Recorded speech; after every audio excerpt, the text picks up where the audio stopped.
they perceive as a threat to their own autonomy. This results in a whole range of resistance strategies that they can resist this threat, and they're often driven by anxiety. It may look oppositional, but for the child it's more to do with their own survival. You can't battle everything. You can't win every single objective that you have for the child, even though it may be in the child's best interest. What if the child labeled naughty is neurodivergent? What if the meltdown after school isn't misbehavior, but a mask finally slipping off? Today, we're pulling back the curtains on ADHD, autism, and the most misunderstood profile of the lot, PDA. Dr. Ali Ajaz joins us to decode. Dr. Ali Ajaz joins us to decode what the system, every system seems to miss, and what every parent and teacher needs to know about their children and neurodivergency. Welcome back to the Harun Rabbani Podcast. Good to see you again, Ali. Hi, Harun. Thank you so much. It's always a pleasure to be on with you. Let's begin with the most commonly missed symptoms of ADHD, particularly perhaps amongst girls from ethnic minority backgrounds, or girls in general, or even boys. Talk to us about those missed symptoms. Yeah, I think it's so important, Harun. So the first thing I would say is that when a child suffers in silence, some people see that as coping, but it's often a misdiagnosis and a cry for help. So just because a child looks as though they're doing well doesn't necessarily mean that that's the case at all, especially when we're querying something like neurodiversity. That leads on to the first point around internalized symptoms. So the most common types of symptoms are overlooked in neurodiversity if we're looking at ADHD in particular, but also autism. So girls and minority kids, they're much more likely to display inattentiveness, daydreaming, anxiety, which is all kind of internalized, and they just don't show that hyperactivity, disruptiveness that you can see in some presentations. But these are the stereotypical thoughts that we have around a child with ADHD, that they're just hyper, and that's the case for some, but certainly not all, and certainly less the case when it comes to girls and girls from ethnic minorities in particular. The second thing to look out for is masking. And now this is a commonly used term, but I think it's very misunderstood. Many girls in particular can be skilled at masking their difficulties by really mimicking their peers, seeming as though on the outside that they're fitting in and they're reciprocating social interactions, but they're really just copying, and they're really quite uncertain about themselves and how they fit in the world around them. And they just do it as a way to cope. So it's more like a survival mechanism. And things might be okay in primary school, but they can tend to unravel during secondary school, where a whole range of things start kicking in, especially hormones and those hormonal transitions.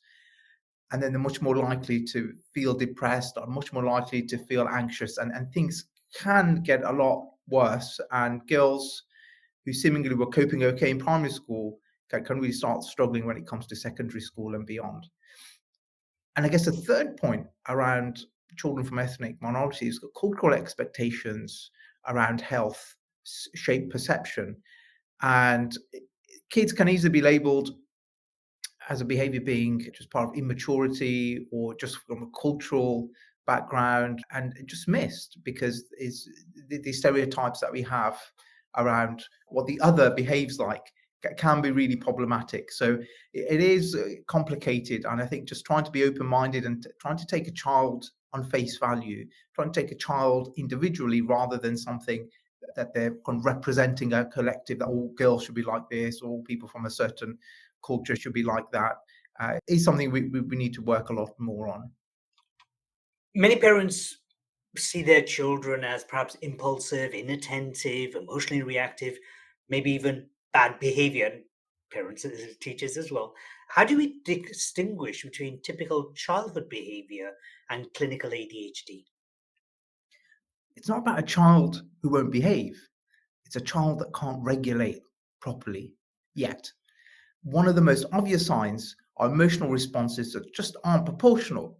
So you've got children who are often experience explosive and prolonged reactions to relatively minor frustrations. Just telling them to eat their breakfast, for example, or to get changed can result in an avalanche of outbursts.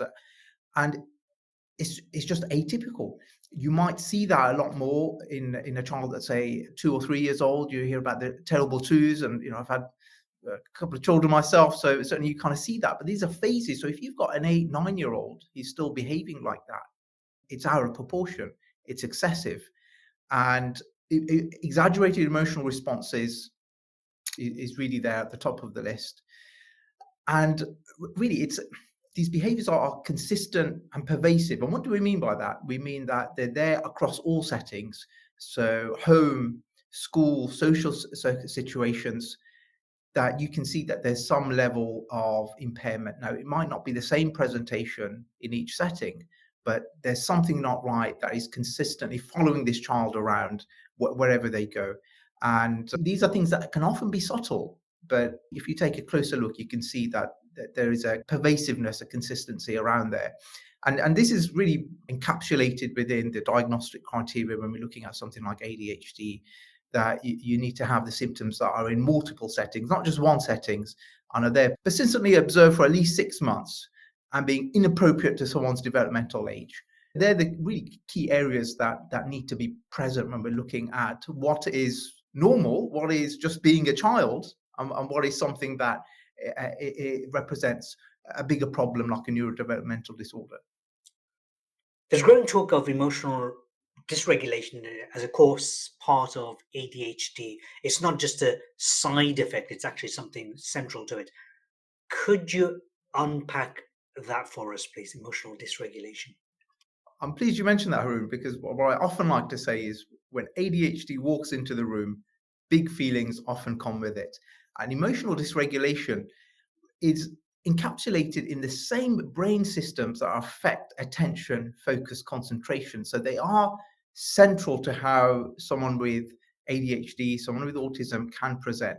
Now, we did a whole podcast on the neurobiology, so we won't go into a lot of that, but we were looking at the relationship between the prefrontal cortex, which manages both attention and emotional control, and the limbic system, which is a primitive part of our brain that responds to perceived threat and the fight or flight, and emotional response is a big part of that.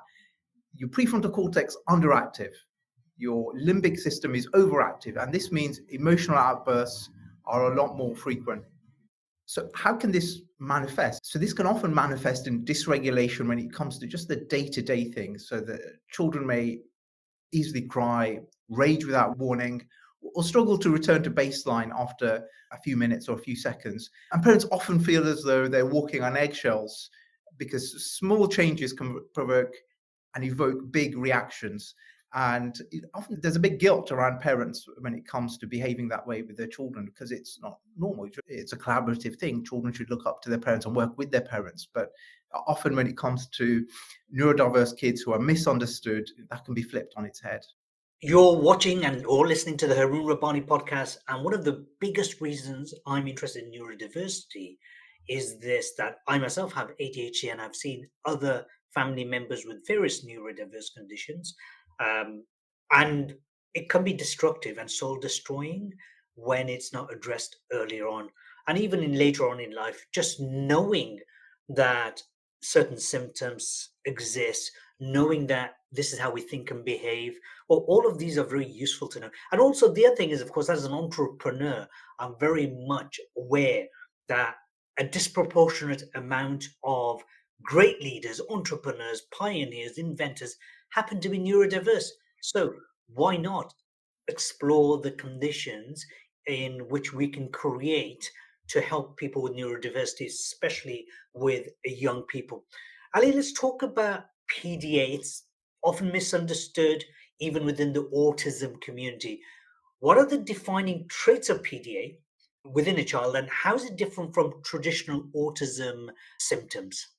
PDA refers to pathological demand avoidance. Now, this really involves extreme responses to avoiding everyday things. So children with PDA experience, even not with basic things like being asked to get up, have their breakfast, get ready for school, overwhelming response that they perceive as a threat to their own autonomy. And this results in a whole range of resistance strategies that they can resist this threat. And they're often driven by anxiety.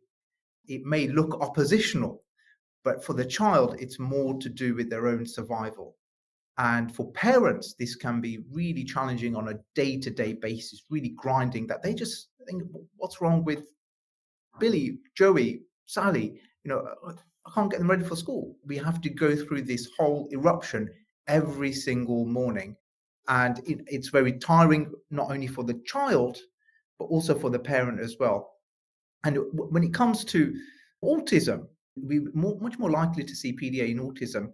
There is a subtle difference that some, very interestingly, some parents see in their children with PDA, that the child can use quite pro-social strategies to get out of situations that they perceive to be a threat of their own autonomy. So they can often use charm, role play, or kind of negotiation, kind of higher level negotiation strategies that you wouldn't necessarily expect with a child that on one moment is erupting and is difficult to calm or settle, and nothing will help them in that regard, seemingly. And using these higher level strategies. So it can be confusing for some parents who expect more neurotypical autistic behavior. So that's really interesting to see in some kids with PDA. And really, it's about survival and control for the child. They need control, they need to feel safe.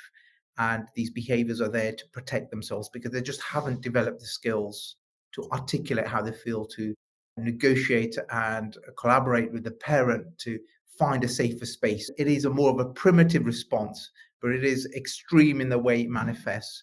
And it comes across as refusing, it comes across as oppositional, but that's not what's intended by the child. It's about trying to feel safe and not feeling safe enough to try whatever the parent is demanding of them. I've been watching a lot of videos about AI and development. One of the guys who talks about it, his name is Ben. I hope, Ben, you're watching this. He's really inspired me to explore the whole PDA route. It's just mind-blowing how challenging it can be for parents. And please don't underestimate. One of the things I think people, and I will say we go wrong with, is number one, we blame ourselves. Something wrong with me. This is why I'm not a good parent or not a good teacher. Or the other thing is we blame the kids. We say, oh, and I'm not talking about Ben here. We're just talking about generally. We can blame and it happens, right? Oh, that kid's lazy and that kid doesn't want to do anything. Take away blame, because with blame comes shame. And anyone who watches or has been following any of my work will understand it's a lower level of consciousness which just drains your energy. It's like a black hole operating from fear, shame, blame, guilt. So take a step away, drop the blame game, and start being open to other possibilities, because nobody knows all the answers. Speaking of parents, how can they support a child with PDA without escalating anxiety, confrontation, and what does a good day-to-day parenting strategy look like? Well, the good news is there's lots of research that show us what type of parenting strategies are more effective when it comes to having PDA children. So a study by Stewart et al. 2020 really showed that if you, as a parent, have language that reduces demands on the child, uses humor or distraction, and really focuses on building rapport with the child over the short term in order to get medium to longer term changes, much more successful than using the traditional behavioral approaches of, I'm the parent, listen to me, we don't have time, just do it. Otherwise, you're perceived as being oppositional, naughty, the naughty child. And really, the traditional approach just doesn't work. What we learned from the research is that using low demand language, so reframing instructions into choices or invitations or playful suggestions, indirect requests like, I wonder if you feel ready to get dressed, rather than, we've got 10 minutes, you've got to get dressed, you've got to have breakfast, you've got to leave as soon as possible, can be far more effective than these kind of direct commands. Prioritizing trust and connection. Trusting relationships will allow children to feel emotionally safe. It kind of builds up their tolerance for guidance and working with the parent. Now, this might seem kind of flipped, inversed, when it comes to traditional parenting strategies, that we have this model where the parent is the authoritarian and the child is more submissive and you just need to follow and behave. It's very important to be able for children to respect their parents, but if you've got a child with PDA who doesn't feel safe in the world, who can't regulate their emotions, then that's just going to make things worse. So in order to develop a trusting relationship, you need to be able to prioritize their needs over the needs of, say, the parent, the situation in the shorter term. So it's not just listening to whatever your child wants for the foreseeable future, but you need to reach out to them and make them feel safe enough for you to start developing a more healthy relationship and response to day-to-day life. Flexibility is a big part of that. So trying to adapt around your children's needs, but then also giving them enough of a framework, that reliable, consistent framework. And part of that is not only routine, so come back from school, when do you have your dinner, when you expect to go to sleep, but also feeling safe with the parent being predictable in their responses to the child is really important. You can't have a parent that's hitting the roof one day and not caring the other day and being attentive the other day. These things are confusing. So as much as routine is important, having consistent parenting responses is as crucial. So I'm writing a book called Raising Titans, and Raising Titans looks at interviews I've had with people who've made some incredible difference to other people's lives, to the planet, and so on. It's based on researching some of the greatest achievers in history, like Sir Isaac Newton, for example, and many, many other names like Ada Lovelace, who is probably really the first real founder of modern day computing. What I've also found is amongst all these titans, a real significant portion had autism or ADHD or something on the spectrum. So when we create the space for them to feel safe, you're probably going to make a massive difference through your child, for the student that you're supporting. So please keep that in mind. Now, what are some of the early red flags for PDA, for professionals who are working with young people or parents? What are the early signs before they go for a formal diagnosis? We've established that extreme emotional responses to routine demands is a key red flag. And this often is around transitions. So from sleep to wake, from school to home, home to schools, then school to home. So transitions are very important and extreme responses within those. Another thing to look out for, which is a bit more subtle, is that avoidance. All these are avoidance strategies by children to keep feeling safe can be expressed even in activities that the child may find enjoyable. And that can be quite confusing for parents and adults. So things like play dates or birthdays, especially if the children feel pressured, they may want to go, but there's a refusal there. So looking at a dissonance between what the child wants to do and what they're able to do is also a big red flag. And something even more subtle than that is kind of social mimicry. And we talked about masking and children just learning from other kids how to behave rather than understanding and reciprocating behavior. So you could probably pick this up by seeing inconsistencies where it seems as though the child is just playing out a script rather than responding to things in real time. And that might get them so far. But if there's an incongruence between how the child is behaving and what the social circumstances demand of them, especially if there's a change or unexpected change, then that can also be a red flag as well. What advice would you give to a parent whose child is emotionally masking or masking heavily in school, but then when they get home, they have a total meltdown? First thing is that if your child falls apart at home, and I see this a lot, it's not because you're doing something wrong. It's often on the contrary. It's because the child feels safe at home, safe where they can finally breathe and express themselves. And there's many examples where younger children at school have been fine, older children, say in late teens, if they've got a job or they're doing something outside the home, are fine, and then they come back and all hell breaks loose as soon as they step through. They step over that front door. It's not like a magic curse. They walk through a magic curse. It's because they feel safe and contained, and everything that's been built up, they're able to express it because they feel safe. So that's the first thing. It's not because you're doing something wrong. On the contrary, it's because you've created a safe, loving environment at home. And often the parents are the focus of the outbursts. So there's personal attacks, physical attacks sometimes. And it can be really confusing for the parent thinking, I've tried everything I can. I'm doing everything. I'm creating the space. I'm creating the love. I'm creating the consistency. And I just keep getting attacked. It's not because you're doing something wrong. It's because the child feels safe, but they just haven't learned those skills to be able to regulate themselves to a point where it's consistent, not only outside, but also inside the home. So understanding that the masking is survival and not success can help understand the disparity between what's happening outside the home and what's happening inside the home. Whenever there's an outburst, the objective shouldn't be to punish and say, well, this is wrong. You shouldn't be saying this. Now, of course, if there's red lines, you need to be able to articulate that and say, look, you've crossed the line here. This just shouldn't be possible. You can't have a child being physically violent to you, especially the older they get. I've worked with some parents where the boys in particular are taller than the mums, and it can be very threatening, very aggressive. It's a red line. You have to pick up the child on that. However, in general, every outburst shouldn't be crushed. The aim shouldn't be to crush it, to punish it. It should be to understand and try and validate and to try and work through it. So that's really important. But I appreciate that can be very difficult under challenging circumstances for parents who already feel as though they're burnt out.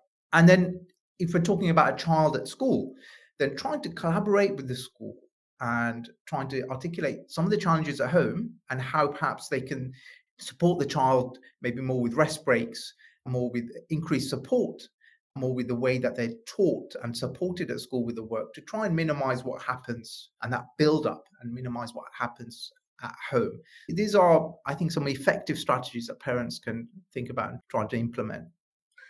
One of my friends has a really off the scale, severely autistic son. And when he turned, I think it was mid-teens, massive guy, he was getting very aggressive. And reluctantly, they had to send him to a special care home. And you know what? He's never been happier. He was at that place. His behavior improved. There were professionals there supporting him. So, it's important to look at that professional route as well if things get really bad, because if they get into the whole violence streak, I guess, it's not going to get better by keeping things. Yes. And it's so difficult for parents to accept that. For many parents, it must feel like a complete and utter failure, that they failed as a parent, that they can't succeed in raising their child. So it often ends up becoming more about them and their own insecurities rather than what's best for the child. You're watching or listening to the Harun Rabbani Podcast. I'm with Dr. Ali Ajaz. So anyone watching will see that there's a bit of lighting difference between the two of us because we're in two different locations. On top of that, Dr. Ali is at a Birmingham office. Normally he works at the Canary Wharf office. So just in case you're wondering what's going on. So that's what's going on. We hear the phrase, pick your battles many times. Not pick your battles many times, pick your battles, just to clarify. And when parenting an autistic child or one with ADHD, what does that actually mean in practice? Everything is a struggle, or maybe perceived to be a struggle when it comes to parenting a child with autism, ADHD, in particular with PDA and this pathological demand avoidance. You can't battle everything. You can't win every single objective that you have for the child, even though it may be in the child's best interest. The key is trying to be flexible and to try and pick those essential demands as a parent, those essential things. So you've got to go to school, right? How can you get them to school without being the objective, rather than, well, you have to get up at this time, then you have to eat breakfast at this time, we have to leave the house at this time.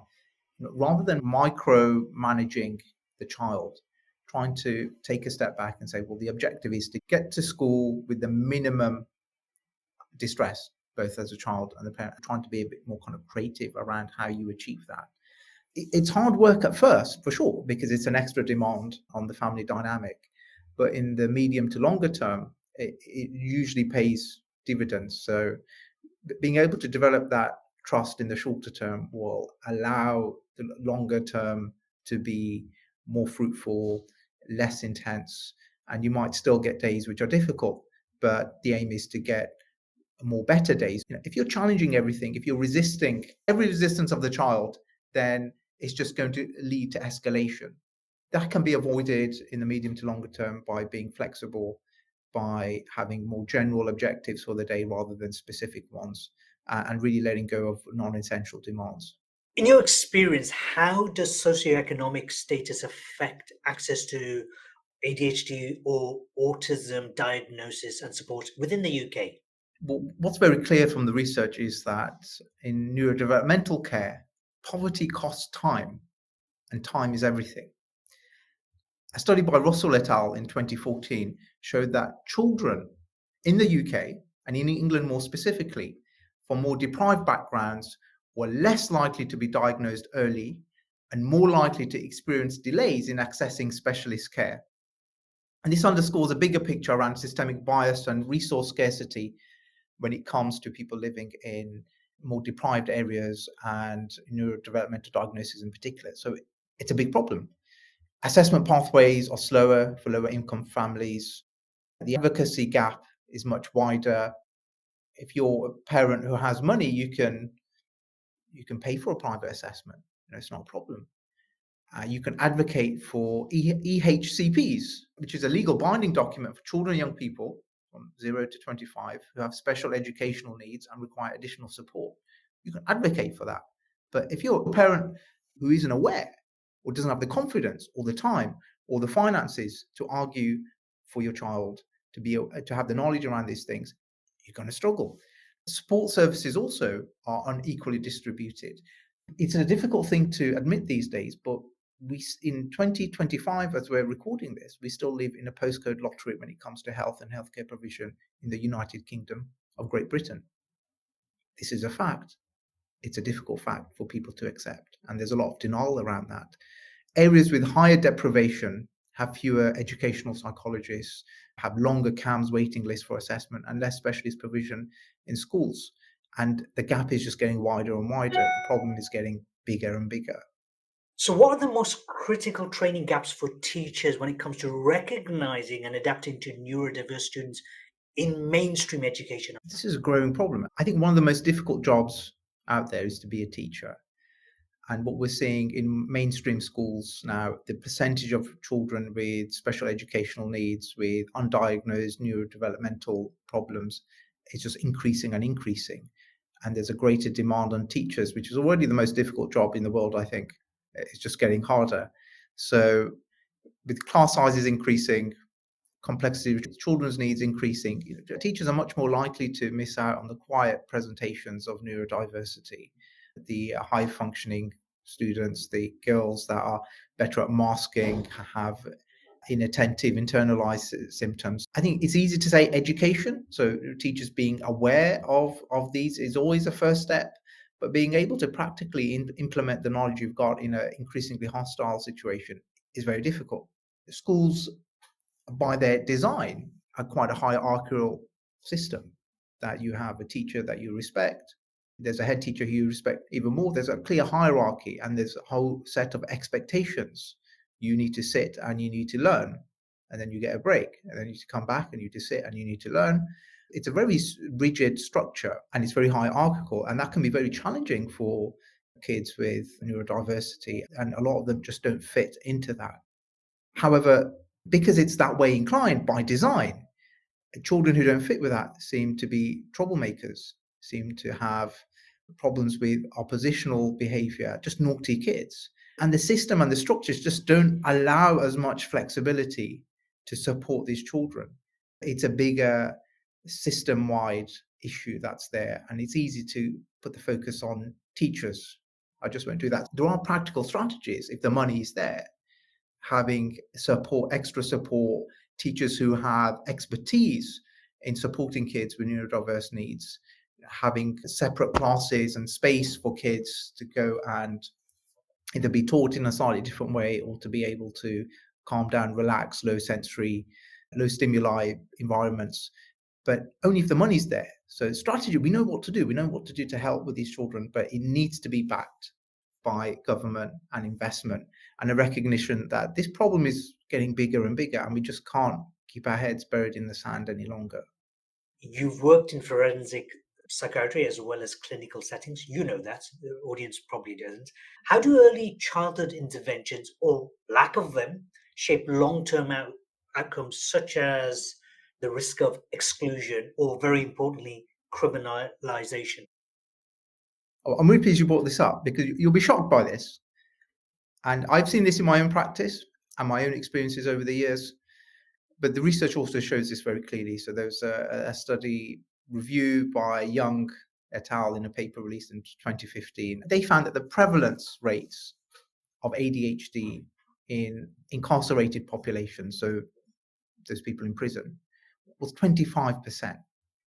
So almost 1 in every 4 prisoner is likely to have ADHD, whether it's recognized or unrecognized. And that's so much higher than that of the general population. So that's one metric. If you have undiagnosed, untreated ADHD, and if you're a male generally, you're much more likely to end up in prison. And there's lots of undiagnosed ADHD that I've seen in prison. But this really starts from an earlier age. If you're a child in school with autism, ADHD, likely undiagnosed, certainly untreated, you're much more likely to be punished by teachers. You're much more likely to be excluded from school. Once that happens, you set on a slippery slope, a trajectory towards feeling misunderstood and trying to find longing. We all want to belong. And you end up finding groups, gangs, that you may feel as though they're accepting you.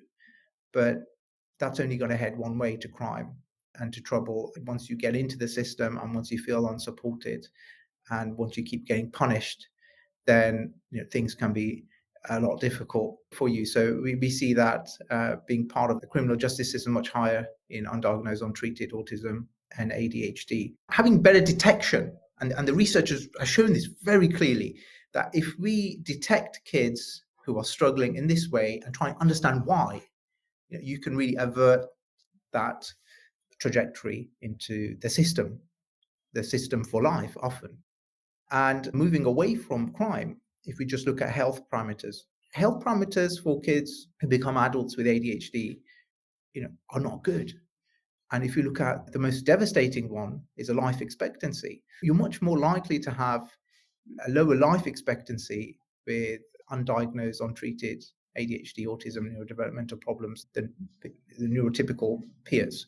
And that's a damning indictment of the way that our systems are set up at the moment, or not, when it comes to supporting these kids. If any of this resonates with you, if it's too complicated, please rewind and watch it again.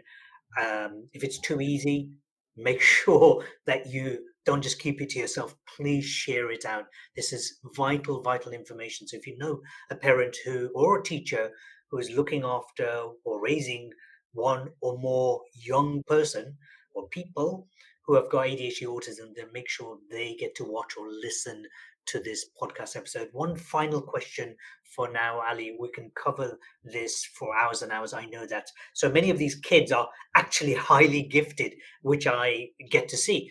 But the system really sees or nurtures that. How can we build environments at home and in school that allows neurodiverse strengths to shine through? So the first thing is not to equate compliance with intelligence. Many neurodiverse kids are deeply creative, deeply analytical, very entrepreneurial, but they just don't fit into the traditional classroom setup where it's punishment, reward, need to be neat, obedient. They have their own way of doing things and they're just not going to fit into a box like other kids. I was very compliant as a kid. I don't have any neurodiverse issues. That's fine. You kind of just get through school and it's fine. If you're not neurotypical, then you're just not going to fit. And it doesn't matter how hard you bash the child, it's not going to change. So that's the first thing. Children who have neurodiverse background need to be flourished and feel safe. But in order for that to happen, the education system has to be a lot more flexible than it is. And really part of it is having an interest-based learning, what interests a child. And there's different models of teaching that are more conducive to that. And something like Steiner schools, for example, have a more flexible, interest-based model rather than something that's very rigid. So I think there's lessons that can be taken from that. The home environment, is spoken a lot about the home environment, is also an opportunity for children to explore and grow and not just comply and have a whole set of different rules at home. So it's really something that there has to be a synergy between the home and the school environment and the flexibility. but I appreciate schools and teachers are overrun, parents are burnt out. So it is a difficult situation. There are no immediate short-term solutions. We have the ideas, we know what helps, but teachers need support, parents need support, and unless that's not given, I think it's going to be difficult to change the current state of play.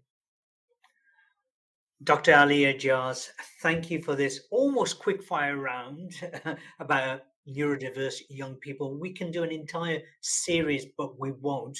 We'll just get the ball rolling, and subject to uh, the demand for people wanting to know more about this, we perhaps will do another episode in the future. Otherwise, you've been watching the Harun Rabbani podcast with myself, Harun Rabbani, and Dr. Ali Ajaz.